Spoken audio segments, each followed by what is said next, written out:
बिस्मिल्लाहिर्रहमानिर्रहीम। लौ अंज़लना हाज़ल क़ुरआन अला जबलिन लरअयतहु ख़ाशिअन मुतसद्दिअन मिन ख़श्यतिल्लाह। वक़ाला नबिय्यु सल्लल्लाहु तआला अलैहि वसल्लम खैरुकुम मन तअल्लमल क़ुरआन व अल्लमह। आमन्तु बिल्लाहि सदक़ल्लाहुल अलिय्युल अज़ीम व सदक़ा रसूलना नबियुल मतीनुल मकीनुल करीम व नहनु अला ज़ालिका लमिनश शाहिदीन वश्शाकिरीन वल्हम्दुलिल्लाहि रब्बिल आलमीन। यही है आरज़ू के तालीमे क़ुरान आम हो जाए, यही है आरज़ू के तालीमे क़ुरान आम हो जाए, हर एक परचम से ऊंचा परचमे इस्लाम हो जाए। और है कौल मोहम्मद कौल खुदा फरमान न बदला जाएगा, है कौल मोहम्मद कौल खुदा फरमान न बदला जाएगा। बदलेगा ज़माना लाख मगर कुरान न बदला जाएगा। मोहतरम हज़रात, मिंबर रसूल पर जिम्मेदार उलमाए किराम की एक जमात मौजूद है। इन सारे उलमाए किराम हुफ़्फ़ाज़ किराम की दुआएं लेकर ये न चाहिए कुछ पैगाम कुछ बातें आपकी समात के हवाले करना चाहता है। मैं मुबारकबाद पेश करता हूँ सात भिट्टा के जुमला बाशिंदगान का कि जिन्होंने एक इदारा चलाया और उस इदारे के मुआविनीन का शाना बाशाना रहकर खिदमत की, और आज आप दस्तारबंदी की शक्ल में उसका इनाम और उसका अजर आप हासिल करेंगे। मैं मुबारकबाद देता हूँ इस गांव के पढ़ाने वाले, इस गांव के दारुल में पढ़ाने वाले जुमला मुदर्रिसीन को कि जिनकी जद्दोजहद और मेहनत ने रंग लाई, और वो बच्चा जो सादा सीना लेकर आए थे कुरान मुकद्दस को उसके सीने में इन्होंने महफूज करवाया। मैं मुबारकबाद देता हूँ उन तलबाए किराम के वालिदैन को जिन्होंने अपनी औलादों की हर शिद्दत को बर्दाश्त की, अपने बच्चों को दीनी इदारे में देकर कुरान मुकद्दस अपने बच्चों के सीने में हिफाजत के लिए महफूज फरमाया। आइए मैं कुछ गुफ्तगू करूं, उससे पहले हम और आप मिलकर अकीदत और मोहब्बत के साथ अपने आका रहमतुल लिल आलमीन मुरादुल मुश्ताकीन शफीउल मुज़रबीन पैगम्बर आज़म लंबे लंबे हाथों से भीख देने वाले मदनिया का जनाबे अहमद मुजतबा मोहम्मद मुस्तफ़ा रूह फिदा सल्लल्लाहु तआला अलैहि वसल्लम की बारगाह में अपने गुलामी का सबूत देते हुए बाबा से बुलंद दुरूद पाक पढ़े। अल्लाहुम्मा सल्ली अला सय्यदिना शफीआना नबीजना मौलाना मोहम्मद बारिक वसल्लिम सल्लु अलैहि सलातु व सलामन अलैका या रसूल अल्लाह सल्लल्लाहु तआला अलैहि वसल्लम। हज़रात, अच्छे अच्छे खुतबा और अच्छे अच्छे शोरा को आपने मधु किया है। मुझसे पेशतर शार इस्लाम जनाब नसीम शहर गयावी साहब को आपने समाअत की, उनसे पेशतर हजरत मौलाना अशफाक साहब को आपने सुना, और उससे भी पेशतर हमारे इलाके के एक पढ़े लिखे शायर इस्लाम जनाब शमशाद जमाली साहब को आपने समाअत की। मेरे बाद और भी खुतबा हैं, शोरा हैं। मुझे अफसोस नहीं है कि कुछ नौजवान नाते नबी सुनकर चले गए, लेकिन इतना जरूर कहूंगा जितने नौजवान गए हैं उन नौजवानों में से किसी एक को पकड़कर लाइए और उससे कहो कि 1 से 5 तक का कलमा सुना दो, उस नौजवान की हालत खराब हो जाएगी। जितने नौजवान उठकर गए हैं अगर वो वजू के फराइज को बयान कर देगा, मैं उसे यहीं बैठकर 5000 रुपए इनाम देने को तैयार हो। लेकिन मुझे मालूम है ये नौजवान जड़ से आते हैं, शेरो शायरी थोड़ी देर सुनते हैं, फिर वो चौक चौराहे और दुकानों पे खड़े होकर अपनी रात को जाय और बर्बाद करते हैं। उन्होंने घर से इरादा किया था कि सात भिट्टा की सरजमीन पर रहमते दो आलम कॉन्फ्रेंस में वो जश्न दस्तार बंदी में जाकर उलमाए किराम के बयानात को सुनूंगा। लेकिन याद रखे वो यहाँ पहुंचा, उसने थोड़ी देर शेरो शायरी को समाअत की, फिर वो जाकर दुकान पे खड़े हो गए। नौजवानों, अब भी वक्त है, अगर कुछ खैर चाहते हो तो आओ अपने उलमा के करीब बैठो, अगर कुछ भलाई चाहते हो आओ अपने उलमा के करीब बैठो, वरना मुझे अच्छी तरीके से मालूम है रमजान करीब है, और जो ही रमजान का मुबारक महीना खत्म होगा ईद की नमाज के लिए तुम मस्जिद जाओगे, और जो ही ईदगाह पहुंचोगे इमाम साहब तकरीर करेंगे, आपको नमाज ईद का तरीका बयान करेंगे।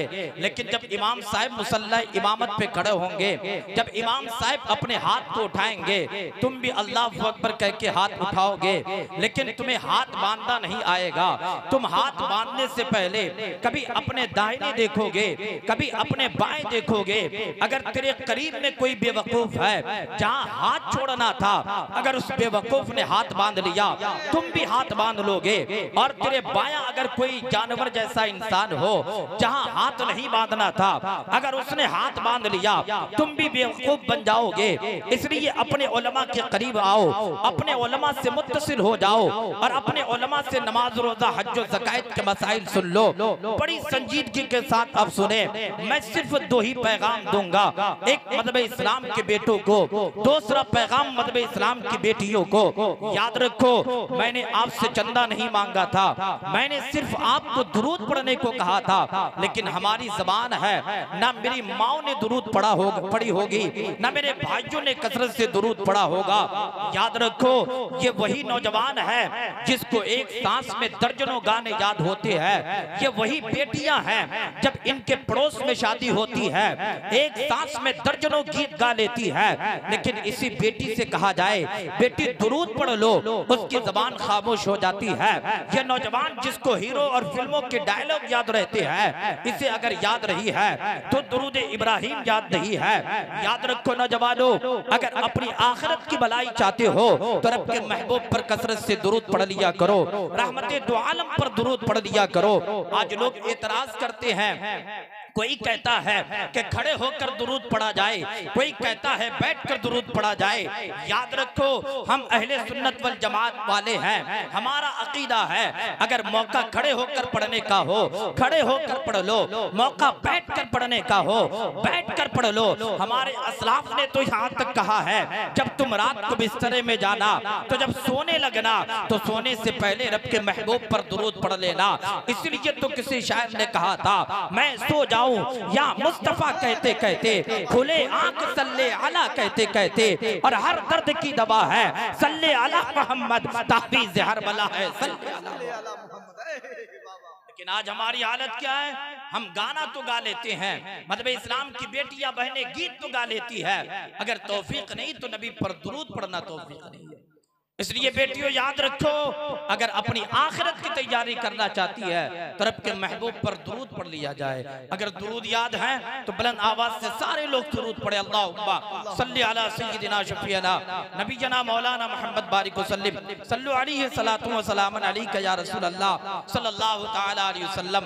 हजरात यकीन जाने, थोड़ी देर मेरी गुफ्तगू होगी, उसके बाद आप दस्तार बंदी के पुरकैफ मंजर को देखेंगे। और यकीन जाने, जब इन तलबाई कराम के सर पर आप दस्तार बंदी का सेहरा देखेंगे तो आप सोचेंगे, बड़ा खुश होंगे और सोचेंगे हम भी अपने बच्चों को पढ़ाएंगे, हम भी अपना बेटा हाफिज कुरान बनाएंगे। लेकिन याद रखो लोगों, वो बाप जो शराब पीता हो, वो बाप जो हराम कमाई करता हो, वो माँ जो अय्याशी कर रही होती हो, वो माँ जो आवारा गर्दी की जिंदगी गुजारती हो, वो बाप ये सोच लेगा कि मैं अपने बेटे को हाफिज कुरान बना लूंगा, ये कतन ऐसा मुमकिन नहीं है। वो माँ जो पांजीपारा हर हाट जाकर अय्याशी कर रही होती है, वो माँ जो कोई मेला कोई उर्स नहीं छोड़ती है, वो माँ सोचेगी मैं अपने बेटे को हाफिज कुरान बना दूंगा। याद रखो, कयामत तो आ सकती है, लेकिन बेपर्दा घूमने वाली माए अपनी औलाद को हाफिज कुरान नहीं बना सकती है। अगर अपनी औलाद को हाफिज कुरान बनाना है, जरा जहन को करीब लाओ, ये तुलबाई कराम जिनके सर पे दस्तार बंदी का सेहरा बांधा जाएगा, आपको मालूम है इनमें से कुछ बच्चे के बाप मजदूर होंगे, कुछ बच्चों के बाप ठेला चालक होंगे, कुछ बच्चों के बाप डॉक्टर होंगे, कुछ बच्चों के बाप रिक्शा चालक होंगे। लेकिन जरा गौर करना मुसलमानों, जब इसका बेटा हाफिज कुरान बन जाएगा, कल लोग इसे ठेला चालक नहीं कहेंगे, कल लोग इसके बाप को रिक्शा चलाने वाला नहीं कहेंगे, कल लोग इसके बाप को मजदूर नहीं कहेंगे, कल लोग कहेंगे ये हाफिज कुरान का बाप है, कल लोग कहेंगे ये आलिम दीन का बाप है। और साथ बिट्टा और कुर्बो जवार से आने वाले लोगों, एक पैगाम लेकर जाओ, हमारे इलाके में एक बड़ी बीमारी है। वो कौन सी बीमारी है? एक इंसान 500 रुपए दिहाड़ी कमाता है, वो अपने घर घर की तरफ निकला है, 100 रुपए की वो लॉटरी खेलकर करोड़पति बनना चाहता है, 100 रुपए से वो नशे की दवाई खरीदता है। जरा गौर करना, आज समाज में तुझे मजदूर कहा जाता है, आज माशरे में तुझे रिक्शा चलाने वाला कहा जाता है, आज सोसाइटी में तुझे ठेला चालक कहा जाता है, लेकिन मेरे जुमले पर गौर करना, 500 रुपए दिहाड़ी कमाकर, 100 रुपए लॉटरी खेलने वालों, 100 रुपए नशा करने वालों, 300 रुपए लाकर अपनी बीवी के हाथ में देते हो। जरा ये तो बता, वो अल्लाह की बंदी इस महंगाई के जमाने में 300 रुपए से ना अपने बच्चों की तालीम की फीस दे पाएगी, ना अपने बच्चों को भरपेट खाना दे पाएगी। इसलिए मेरा एक जुमला बड़ा सख्त है, लेकिन कभी गौर करके देखना, इस महंगाई के जमाने में 200 रुपए तुम अपनी जात पे खर्च करते हो, 300 रुपए तुम अपनी बीवी और बच्चों के लिए खर्च करते हो। याद रखो, 300 रुपए से तेरी बीवी घर नहीं चला सकती है, फिर क्या होगा, वो बीवी तेरी रहेगी, लेकिन अपने बच्चों की पेट भरने के लिए दूसरों के बिस्तरे पे जाकर सोने को तैयार होगी। वो बीवी तेरी होगी, लेकिन अपने बच्चों की प्यास बुझाने के लिए वो दूसरों के बिस्तरे को गर्म करते हुए नजर आएगी। इसलिए अल्लाह वालों, अगर अपने घर की औरतों की इज्जत बचाना चाहते हो तो 500 रुपए दिहाड़ी कमाकर अपनी बीवी के हाथ में लेना और कहना, बीवी अब मुझे शराब नहीं पीनी है, अब मुझे जुआ नहीं खेलना है। मेरा विजदान कहता है, अगर वो पैसे जिसको तुम हराम काम में लगाते थे, जब उसी पैसे को अपने बच्चों के पढ़ाने में लगाओगे, याद रखो, आज लोग मजदूर कहते हैं, कल हाफिज कुरान का बाप कहेंगे, आज रिक्शा चालक कहते हैं, कल हाफिज कुरान का बाप कहेंगे। इसलिए अपना मिजाज बदलो। हराम कमाने वाला, हराम खाने वाला कभी अपनी औलाद को हाफिज कुरान नहीं बना सकता। अगर अपनी औलाद को हाफिज कुरान बनाकर अपनी बख्शिश का जरिया बनाना चाहते हो तो अपने पेट में हराम हलाल लुक़मा डाल लो और अपनी औलादों को हराम लुक़मे से परवरिश करना शुरू। लेकिन हमारे यहाँ क्या है, हमारे यहाँ यह है, हम इन चीजों पर तवज्जो नहीं देते हैं। अच्छा, अलमिया क्या भी है, अल्लामा गुलाम अहमद रज़ा साहब इस इदारे के नाज़िम आला हैं। जरा पूछे मदरसा चलाना कितना आसान काम होता है? आसान काम है ना भाई? मदरसा चलाना और जलसा करना सबसे मुश्किल काम होता है। 1 महीने रात दिन मेहनत करने पड़ते हैं, लोगों के सामने अपने दामन अपने हाथ को फैलाना पड़ता है। और सुनो, जब मौलवी चंदा करने जाता ना, कुछ लोग कहते हैं ये मौलवियों का काम है, कुछ लोग कहते हैं ये अपने पेट के लिए कर रहा है। मेरे इदारे के बहुत अच्छे मुदर्रिस हाफिज रिहान साहब यहाँ बैठे हैं, पूछे इनसे, मैं पूरे साल में अपने किसी स्टाफ को एक रसीद भी काटने की इजाजत नहीं देता। मैं कहता हूं नहीं, ये काम आपका नहीं है, ये काम कमेटी के लोग करेंगे और आपका काम सिर्फ तालीम देना है, बच्चों को पढ़ाना है। याद रखें, जब माशरे के हर फर्द की ये माशरे का हर फर्द ये सोच लेगा कि हमें अपना इदारा बेहतर तरीके से चलाना है, तो फिर कोई मौलवियों को ताना नहीं देगा। अच्छा, वो लोग जो मौलवियों को ताना देते हैं, जरा उसके पास जाकर कहे, चाचा आप भी एक बेटे को हाफिज कुरान बना लीजिए, आप भी अपने एक बेटे को आलिम दीन बना दीजिए। वो जवाब देगा नहीं, बेटा हाफिज बन जाएगा, बेटा मौलवी बन जाएगा, वो खाएगा कहां से? लेकिन कल उसी बदतमीज को देखना, अगर मौलवी किसी के घर दावत में गया है, कहेगा मौलवी तो बड़ा अच्छा खाता है। ओ बेगैरतो, जरा अपने गिरेबान में झांक कर देखो, अपनी औलाद को हाफिज कुरान इसलिए नहीं बनाते कि वो कहां से खाएगा। जब कोई मौलवी खाता है, फिर मौलवी के खाने पर तेरी नजर है। याद रखो, तेरे रिस्क का मालिक भी अल्लाह है, मेरे रिस्क का मालिक भी अल्लाह है। ये तो नसीब की बात है। कोई रूखी सूखी खाता है, कोई नाने सबील को खाता है, कोई बिरयानी खाता है। याद रखो, अल्लाह जिसको चाहता है बेहिसाब रिस्क देता है। पूछे इन उलमाए किराम को तनख्वाह कितनी है? 8,000। पूछे उलमाए किराम को तनख्वाह कितनी है? 8,000, 10,000, 12,000, 15,000। और मैं अपनी तनख्वाह बता दूं, बड़े लोग कहते हैं कि मदरसे का जो नाजिम होता है उसकी आमदनी बहुत है। सुने, वल्लाह मिंबर रसूल पे उस सर पे मेरा अमामा है, मैंने 1 साल में सिर्फ 18,500 रुपए तनख्वाह ली है। बताएं, 18,500 रुपए में कोई इंसान एक साल आप किसी के पास रहकर मजदूरी कर सकते हैं नहीं, ये सिर्फ जज्बा है दीन का, ये सोचकर कि सिर्फ दुनिया नहीं कमाना है बल्कि इन तलबा इकराम की खिदमत करके अपनी आखिरत बेहतर करनी है। और यही जज्बा मैं हजरत गुलाम अहमद रजा के पास देखता हो, जब भी आता हो दिल बाग बाग हो जाता है। बच्चों के साथ मेहनत करना है, माशरे के लोगों को लेकर चलना है। याद रखो मुसलमानों, आज हमारे इलाके में उर्सों की कमी नहीं है, मदार की कमी हमारे इलाके में नहीं। और मदार इतने हैं कि हर इंसान मदार पे साल भर में 1-1 हज़ार की चादर चढ़ाता है। पूछे इन उलमाए किराम को, मौलाना अशफाक साहब बैठे हैं, क्या मदार पे चादर चढ़ाने के बारे में अल्लाह हमसे पूछेगा? ये उलमा कहेंगे नहीं, अल्लाह ये नहीं पूछेगा कि तुमने मजार पे चादर चढ़ाई या ना चढ़ाई, अल्लाह ये नहीं पूछेगा। तुमने किस वली का उर्स मनाया, अल्लाह नहीं पूछेगा। हाँ, अल्लाह ये जरूर पूछेगा, मेरे बंदो हमने जो तुझे दौलत दी थी उस दौलत का इस्तेमाल तुमने मेरे दीन के लिए किया या नहीं किया। हमने तुम्हें जो दौलत दी थी उस दौलत का इस्तेमाल किसी गरबा यतमा के पढ़ने में किया नहीं की। याद रखो, जो पैसे तुम किसी मदार पे चादर के तौर पे इस्तेमाल करते हो, अगर वही पैसा अपने समाज, अपने माशरे के किसी गरीब बच्चा, किसी यतीम बच्चे के तालीम में लगा दोगे, मेरा विजदान कहता है साहिबे मदार भी खुश हो जाएंगे, तो रब और रब का महबूब भी राजी हो। लेकिन ये बताएगा कौन? अगर ये मौलवी जुमे में तकरीर कर देना तो फिर आप कहोगे मौलवी साहब आप तो मदार के खिलाफ बोलते हो।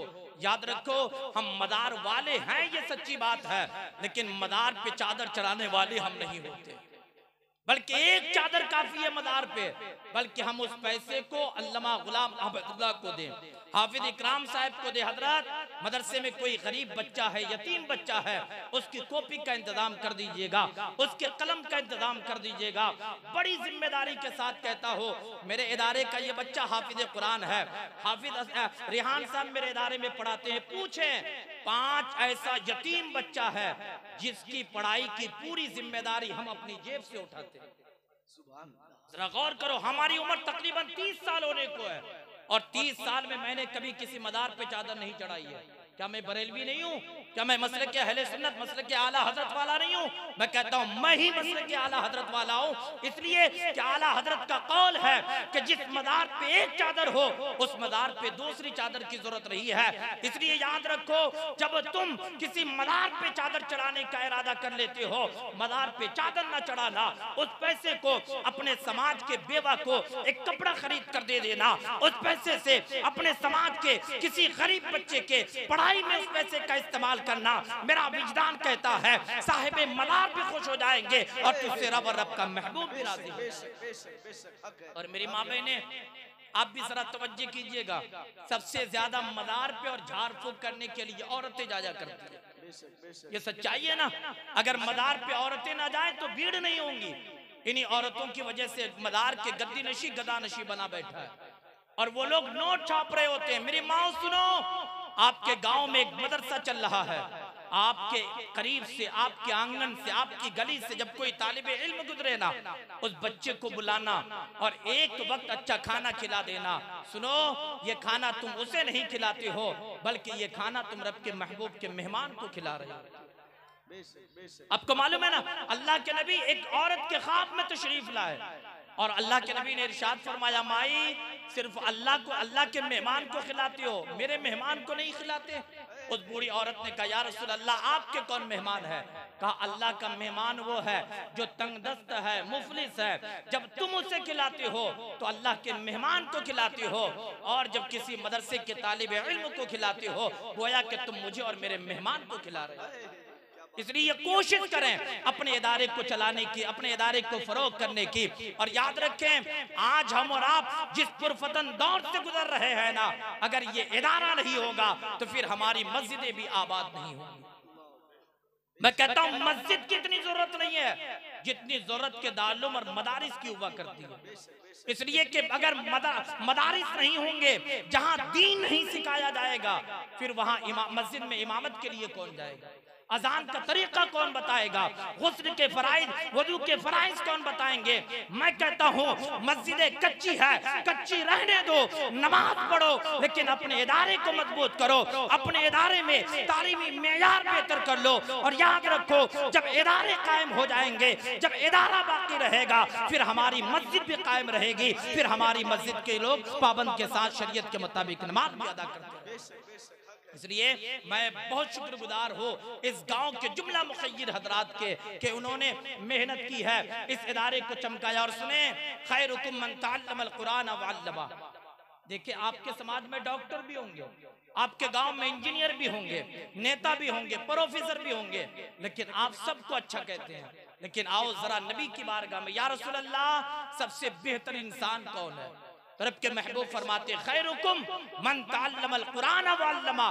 तुम में का बेहतरीन इंसान वो है जो कुरान सीखता है और दूसरों को कुरान की तालीम पहुंचा रहा है। तो जो कुरान सीखे वो सबसे बेहतरीन इंसान, जो कुरान सिखाए वो सबसे बेहतरीन इंसान। अच्छा, हम क्या करते मालूम है? हम मस्जिद पहुंचते मदरसे में, हम कहते हैं ये टूटी चटाई पर बैठकर ये नबी का वारिस कैसे हो सकता है? मैं कहता हूँ अल्लाह वालों, यही सवाल, यही वसवसा तो महमूद गजनवी के ज़हन में भी था ना। जरा तवज्जो कीजिएगा, लंबी गुफ्तगू नहीं करेंगे, और भी उलमाए किराम है। महमूद गजनवी जो एक जमाने का बहुत बड़ा बादशाह गुजरा है, मालूम है 3 वसवसा था महमूद गजनवी को, हमेशा परेशान किया हुआ।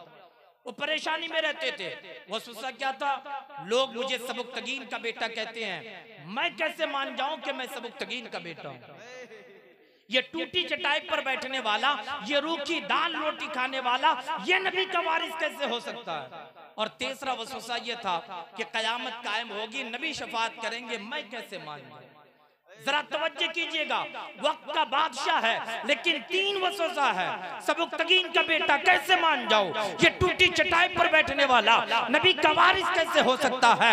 और कयामत कायम होगी, मैं कैसे मान जाऊं? सुने, शाही सवारी है, महमूद गजनवी बाजार से गुजर रहा है, नमाज का वक्त हुआ, अपने शाही सवारी को रोका है। इतने में महमूद गजनवी की नजर एक बनिए की दुकान पे पड़ती है। बनिए की दुकान में एक मदरसे का तालिब इल्म है, कुरान का नुस्खा उसके हाथ में है। वो बनिए की चिराग की रोशनी में कुरान की एक आयत पढ़ा, फिर दौड़कर अपने मदरसे में गया। फिर थोड़ी देर के बाद फिर वो बनिए की दुकान पे आया, उसने कुरान की तिलावत की, फिर दौड़कर मदरसा पहुंचा। फिर थोड़ी देर के बाद वो बनिए की दुकान पे पहुंचा, फिर वो आकर मदरसे में कुरान पढ़ने लगा। महमूद गजनवी ने अपने वजीर से कहा, जरा इस बच्चे को बुलाया जाए। वो तालिब इल्म बुलाया गया। महमूद गजनवी ने पूछा, ओ तालिब इल्म, जरा ये तो बताओ माजरा क्या है? कभी बनिए की दुकान पे जाते हो, कभी अपने इदारे में जाते हो, आखिर वजह क्या है? उस तालिब इल्म ने कहा, ओ इंसान, मैं तुझे नहीं पहचानता, मैं नहीं जानता कि तुम कौन हो,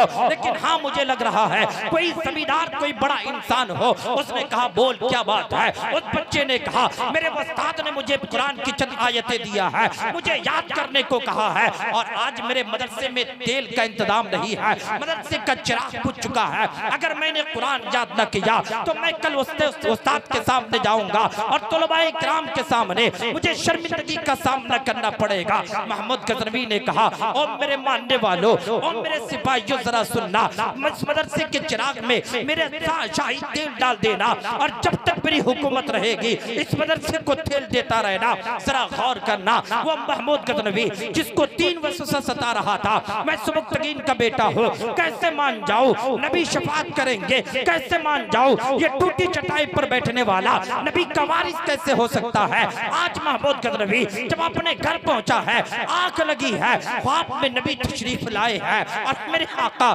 तशरीफ लाकर वो दुरूद पढ़े, अल्लाहुम्मा सल्ली अला सल्लल्लाहु अलैहि वसल्लम। वो महमूद गजनवी जिसको 3 वसवसा सजा रहा था, मैं सबुक्तगीन का बेटा हूँ, कैसे मान जाऊं? ये टूटी चटाई पर बैठने वाला नबी का वारिस कैसे हो सकता है? और नबी शफात करेंगे, ये मैं कैसे मान जाऊं? तारीख बताती है, महमूद गजनवी सोया है, आंख लगी है, रब के महबूब ख्वाब में तशरीफ लाए, और सबुक्तगीन के बेटे, तूने मेरे एक वारिस की मदद की है, बरोज़ क़यामत अल्लाह से तेरी शफात कर दूंगा। जरा गौर करना, वो 3 वसवसे जो महमूद गज़नवी को सता रहा था, सिर्फ नबी के वारिस की मदद करने की वजह से रब के महबूब ने तीनों वसवसे का जवाब भी अता फरमा दिया और ये बता दिया, ऐ महमूद गज़नवी, तूने मेरे वारिस की मदद की है, बरोज़े क़यामत में अल्लाह से तेरी सिफारिश करवा दूं। इसलिए लोगों, उलमाए किराम की कदम करें, उलमाए किराम की इज्जत करें और आपके इदारे में जो तुलबाए किराम पढ़ रहे हैं उन तुलबाए किराम का ख्याल रखें, उनके खाने पीने का इंतजाम।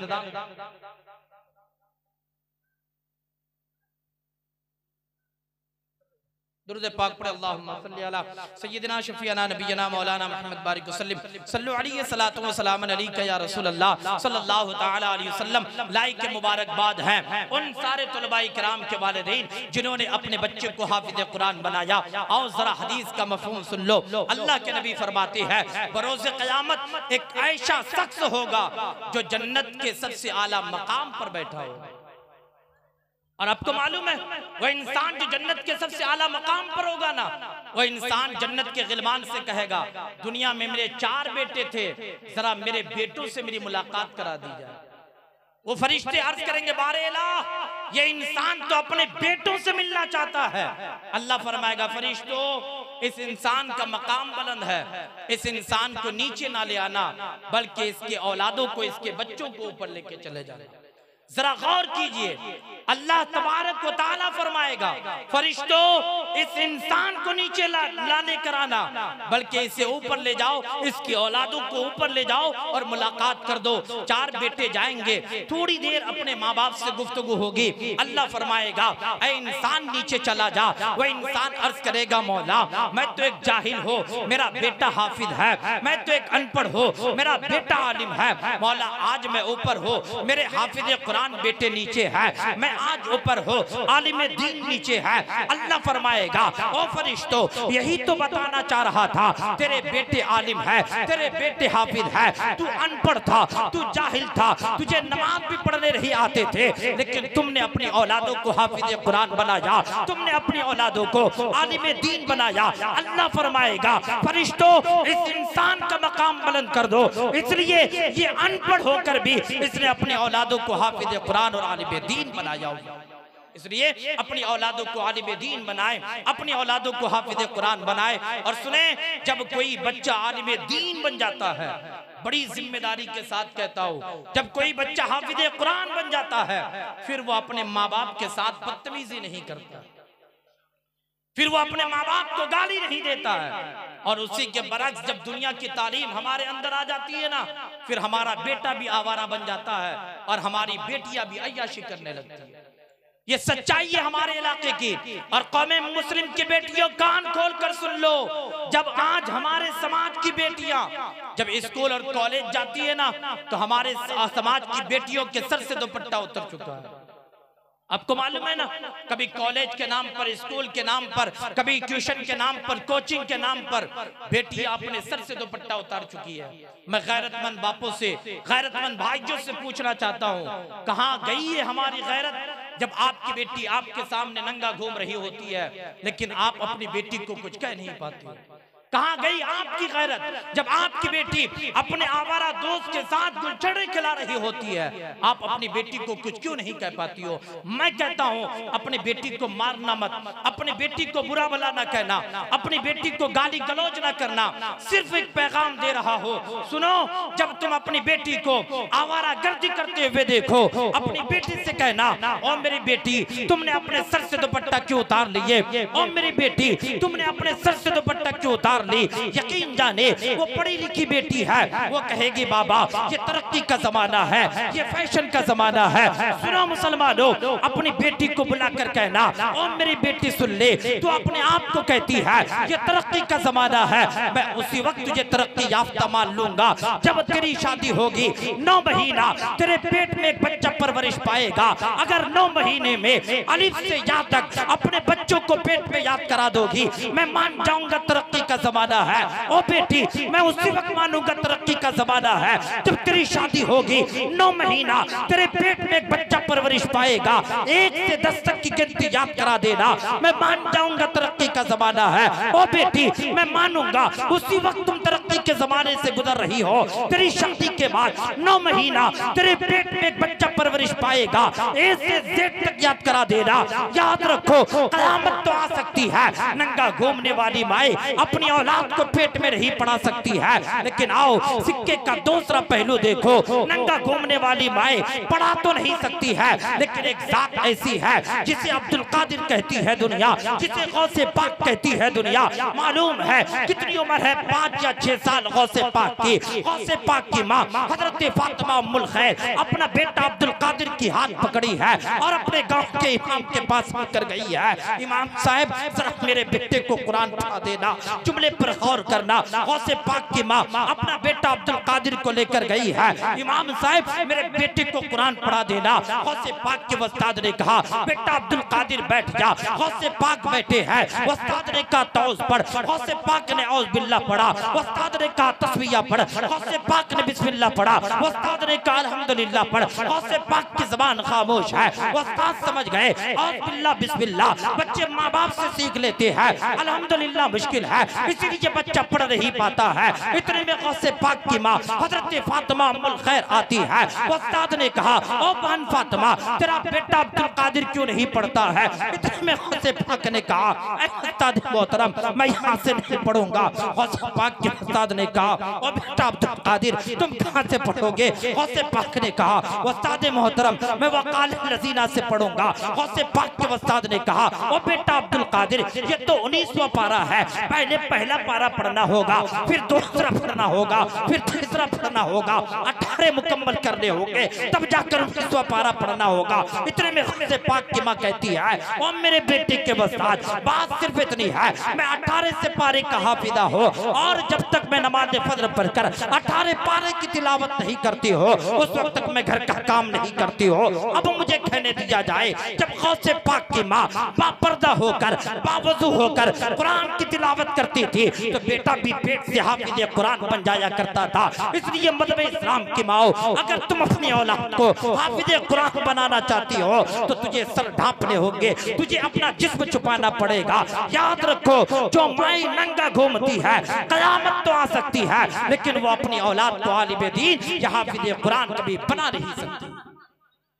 इसलिए मज़हब इस्लाम की बेटियों तुझे पर्दे की जरूरत है और मज़हब इस्लाम के बेटियों तुझे अपने इदारों का ख्याल रखना है।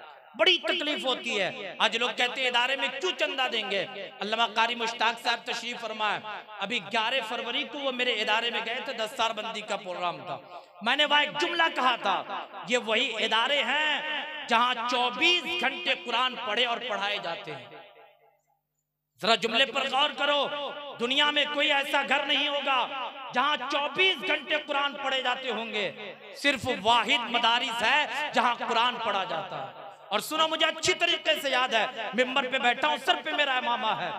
तकरीबन 2022 के आखिर में इस्लामपुर हफ्ती अगस्त से प्रोग्राम करके मैं अपना इदारा पहुंचा। तकरीबन रात के 2:15 या 2:30 बजे रात हुई होगी।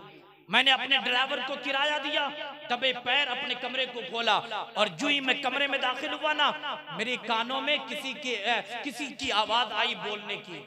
मैं घबराया, मैं सोचा कोई बच्चा मोबाइल चला रहा होगा क्योंकि मोबाइल पर पाबंदी मेरे इदारे में। मैं 1-2 पैर आगे की पीछे किया और मैंने जब कान लगाकर सुना ना, वल्लाह मैंने अपने इदारे में सोते हुए बच्चे को कुरान की तिलावत करते सुना। आज लोग कहते हैं मदारिस में क्या होता है, भाई तुम हजारों लेकर 8 घंटे पढ़ाते हो, हम बगैर कुछ लिए हुए 24 घंटे पढ़ाते हैं। और यही वो मदरसा है जहाँ पे 24 घंटे कुरान पढ़ाए जाते हैं। और सुनो, कोई 10,000 कमाते हो, कोई 20,000 कमाते हो, मैं ये नहीं कहता 10-20 हजार मदरसे में दे दो, हाँ इतना तो जरूर कर सकते हो ना। तुम प्रदेश से आते हो, 1,000 रुपए मौलाना गुलाम अहमद रजा को दे दो, हजरत आप इस पैसे को मदरसे के काम में लगाए, मुदर्रिसीन की तनख्वाह में लगाए। मैं नहीं कहता हजारों दो। आपका बच्चा जब कॉलेज जाता होगा, आपका बच्चा जब स्कूल जाता निकलता होगा, आप फीस के तौर पर अपने बच्चों को महीने में हजारों देते हैं। मैं कहता हूँ मुझे 1000 की भी जरूरत नहीं है, 10 साबुन खरीद लो, आप अपने इदारे में चले जाओ। हजरत जो नादिर बच्चे हैं, जो यतीम बच्चे हैं, ये साबुन उन बच्चों को दे दीजिएगा। आपके 100 रुपए खर्च होंगे, लेकिन 10 मेहमान रसूल आपके साबुन से गुस्ल कर लेंगे। मैं नहीं कहता हजारों रुपए खर्च करो, मैं कहता हूँ 10 लाख का आलीशान घर बनाते हो, घर बनाने से पहले 100 ईंट अपने मदरसे में डाल दो। हजरत में मेरा घर बाद में बनेगा, पहले मेरे घर की ईंट आपके इदारे में लगेगी। मैं नहीं कहता 50 बोरी सीमेंट दो, सिर्फ 1 बोरी सीमेंट का पैसा आप अपने इदारे के मुआविनीन को दे दो। याद रखो तेरा भी घर बन जाएगा, रसूलुल्लाह के भी घर बन जाएंगे, लेकिन तेरा घर बनेगा उस पे तेरी औलादी घमंड करेगी। तेरा घर बनेगा, क़यामत में तुझे हिसाब देना पड़ेगा। लेकिन जब रसूलुल्लाह का घर बनेगा, ये सिर्फ घर नहीं बनेगा बल्कि तेरे बख्शिश का जरिया बन जाया करेगा। इसलिए अल्लाह वालों, बड़ी जिम्मेदारी के साथ कहता हो, मेरा एक काम ये भी है, मैं एक इदारा चलाता हूँ। मुझे मालूम है जब मदरसे में चावल खत्म हो जाए, नाजिम साहब, कारी मुश्ताक साहब, जरा इससे पूछे कितना टेंशन होता है, बच्चों को कहाँ से खिलाएंगे, फिर रात को टेंशन, दिन में अलग परेशानी। इसलिए अल्लाह वालों, आपके यहाँ एक अच्छा इदारा चल रहा है। मैं तकरीबन 5 साल से आपके इदारे को देख रहा हूँ, हर दिन कुछ ना कुछ नया काम होता है, लेकिन अभी बहुत सारे काम बाकी है। लेकिन ये काम कौन करेगा? ये माशरे के अमीरों को करना पड़ेगा, ये समाज के उन लोगों को करना पड़ेगा जो प्रदेश में जाकर खट रहे होते हैं। ये माशरे के उन लोगों की जिम्मेदारी है जो मौलवियों की बुराइयां करते हैं। मैं कहता हूँ अल्लाह वालों, ये 5 तलबा इकराम जो हाफिज कुरान बनकर अपने सीने में कुरान लेकर जाएंगे, याद रखो ये हाफिज कुरान खुद जन्नत में नहीं जाएंगे बल्कि अपने साथ अपने मावरीन को भी लेकर जाएंगे। इसलिए अगर इन हाफिज कुरान के साथ अपने साथ उनको जन्नत में लेकर जाना चाहते हैं तो इन हाफिज कुरान की और इन इदारे के मुआविन बन जाए। जब आप मुआविन बनेंगे तो इन हाफिज कुरान के साथ साथ अल्लाह तबारक व तआला आपको भी जन्नत का परवाना अता फरमा दे। आज लोग कहते हैं हाफिज कुरान जन्नत में कैसे जाएगा? जरा तवज्जो कीजिएगा हाफिज इकराम साहब। आज लोग कहते हैं हाफिज कुरान, जरा ध्यान से तवज्जो कीजिए। इसी मुल्क हिंदुस्तान में एक जात है जिसको मुफ्ती सलमान अजहरी कहा जाता है। मालूम है ना मुफ्ती सलमान अजहरी की जात, जो नामों से रिसालत की हिफाजत की खातिर अपने वजूद को सलाखों के पीछे डाले हुए, यही मुफ्ती सलमान अजहरी है। इसी मुल्क के हिंदुस्तान में गुफा में बैठकर एक कुत्ता भौंक रहा था कि कुरान आतंकवादी का दर्ज देता है, कुरान को खत्म कर दिया जाए। मुफ्ती सलमान अजहरी ने एक जुमला कहा था, ओ जालिम, अगर तुझे लगता है कि कुरान आतंकवादी का दर्ज देता है, लाओ तुम अपने मजहब की किताब लाओ, हम अपने मजहब के कुरान लाते हैं और आग जलाई जाए, तुम भी अपने मजहब की किताब लेकर जाओ, हम भी अपना कुरान लेकर जाते हैं। जो सच्चा होगा उसकी अल्लाह हिफाजत फरमाएगा। वो किधर तुम दबा कर भाजा। मुफ्ती सलमान अजहरी साहब कुरान को लेकर गए, और याद रखो जब एक इंसान कुरान को अपने सीने से लगाता है और उसे आग नहीं जलाती है, तो वो तालिब इल्म, वो बच्चा जो कुरान को अपने सीने के अंदर रखता है, अल्लाह उस बंदे को, उस सीने को जहन्नम की आग कैसे जलाएगी।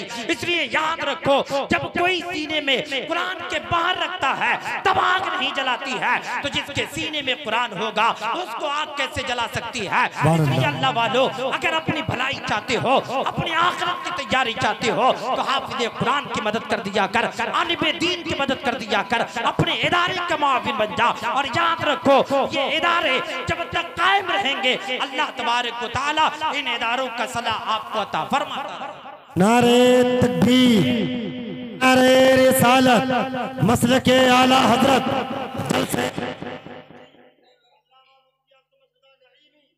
नारे तकबीर, नारे रिसालत। मैं अपने लिए नहीं मांगता, मैं इन उलमाए किराम के लिए भी नहीं मांगता, मैं सिर्फ आपके इदारे के लिए मांगता हूँ। वाह वाह भाई आपके इलाके में आधे हाजी साहब इंतकाल कर गए, मुझे खबर हुई। इन्ना लिल्लाहि व इन्ना इलैहि राजिऊन। उस हाजी साहब को अल्लाह जन्नत नसीब करे, आमीन आमीन। लेकिन इस गांव के लोगों मैं आपसे पूछना चाहता हूँ, हाजी साहब चले गए, लेकिन हाजी साहब ने जो दौलत इकट्ठा की थी, अब वो दौलत उनके बच्चों के इस्तेमाल में है। अल्लाह अल्लाह। हर बाप किधर जाएगा, उसके मकान, उसकी दुकान, उसकी दौलत को उनकी औलादें इस्तेमाल करेंगी, लेकिन बरोज़ क़यामत उस मरने वाले को उसका हिसाब देना पड़ेगा। बेशक। जब तुझे अपनी दौलत, उस दौलत का जो अपनी औलाद के लिए छोड़ते हो, उसका हिसाब देना पड़ेगा। तो मैं अपने इस कपड़े को आपके सामने फैला रहा हूं कि इस इदारे के लिए अगर हो सके आप में से कोई इंसान जो 2500 रुपए देकर इस इदारे के मुआविन बने,